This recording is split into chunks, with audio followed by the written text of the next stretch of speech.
And this is Manish Kumar Gupta, your mathematics teacher. Today in this video I am going to start chapter number 2, that is whole numbers. Again I will tell you what is a whole numbers.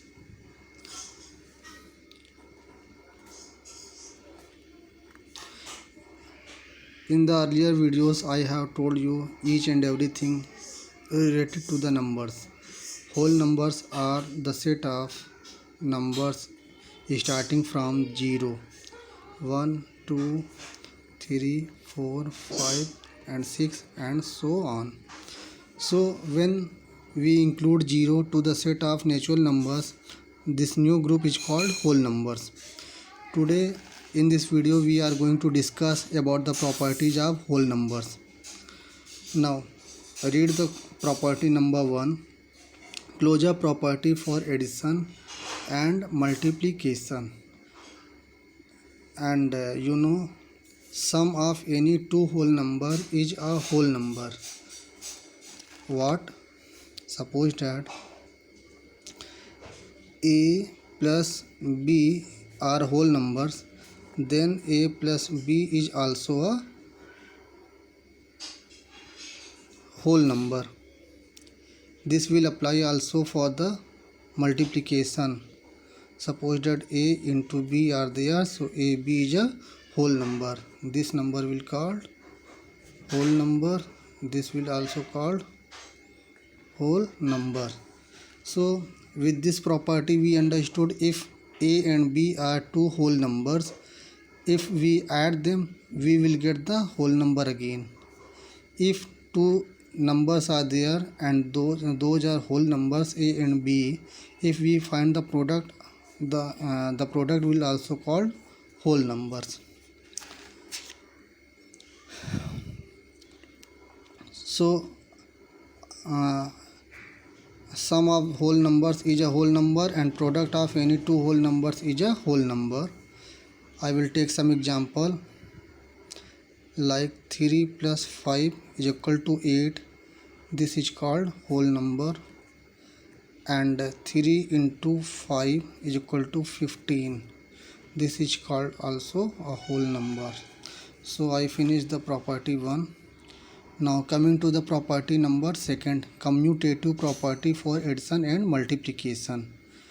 What we have learned here, we can add any two whole numbers in any order, as it has been given a plus b is equal to b plus a.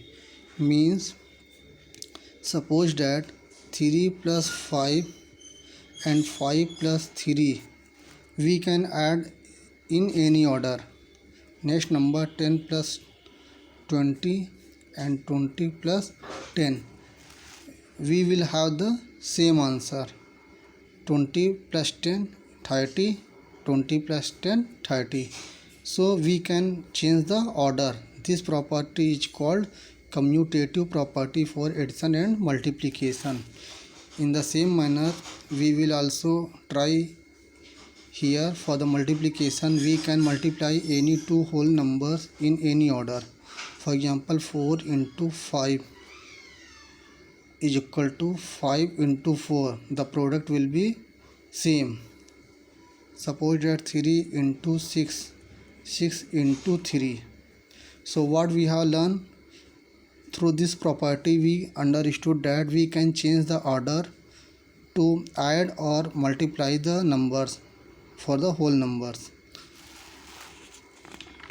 Now coming to the next property, associative property for addition and multiplication.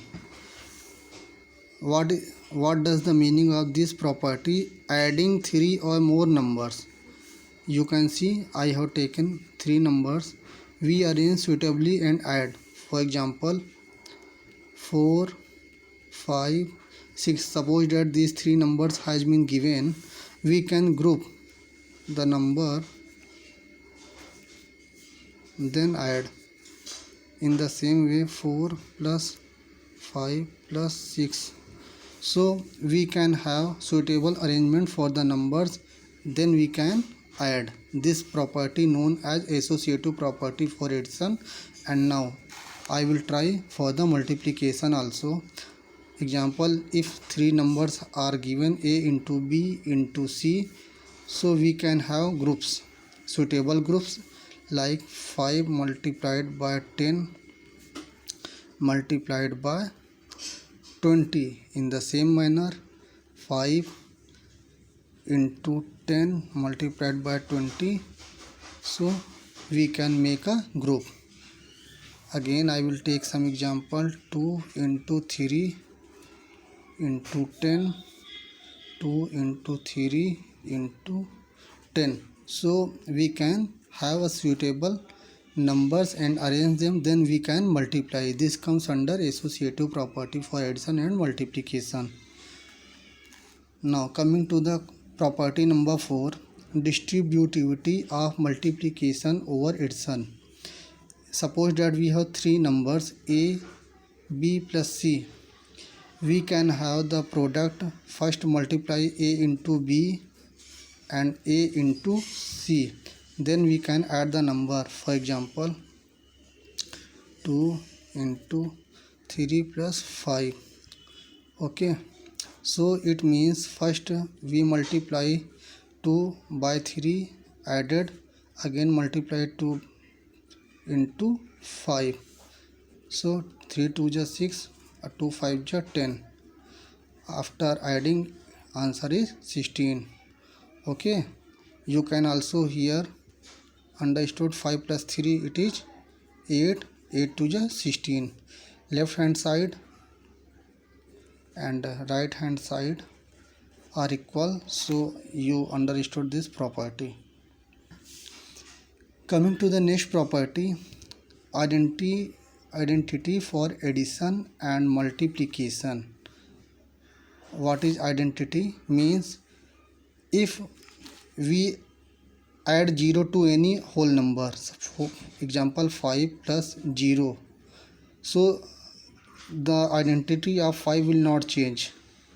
Again I will take some example. Suppose that 10 added by 0 gives 10, means this is 0 for the identity for addition. 0 is the identity for addition. Now if there is a whole number and we have to multiply the number by 1, the product of any whole number and 1 is the number itself. This is property for the multiplication, identity for multiplication, identity for multiplication. Example, 5 multiplied by 1 gives 5, 10 multiplied by 1 gives 10, 6 multiplied by 1 gives 6, 100 multiplied by 1 gives 100. It means we have seen when we multiply the number to any whole number by 1, the identity remains same. This is called identity for multiplication. Next, multiplication by 0. The product of any whole number and 0 is always 0. You can see here, if a is a whole number and we have to multiply the whole number by 0, answer will always 0. Example, 4 into 0 gives 0, 10 into 0 gives 0, 15 multiplied by 0 gives 0, 20 multiplied by 0 gives 0. So we have understood that if we have to multiply a whole number by 0, the answer will always 0, either number is smaller or greater. Okay, now see the example. It is clear. Coming to the homework, exercise 2.1, question number 7, true false, do in the book. This is your homework, you have to complete.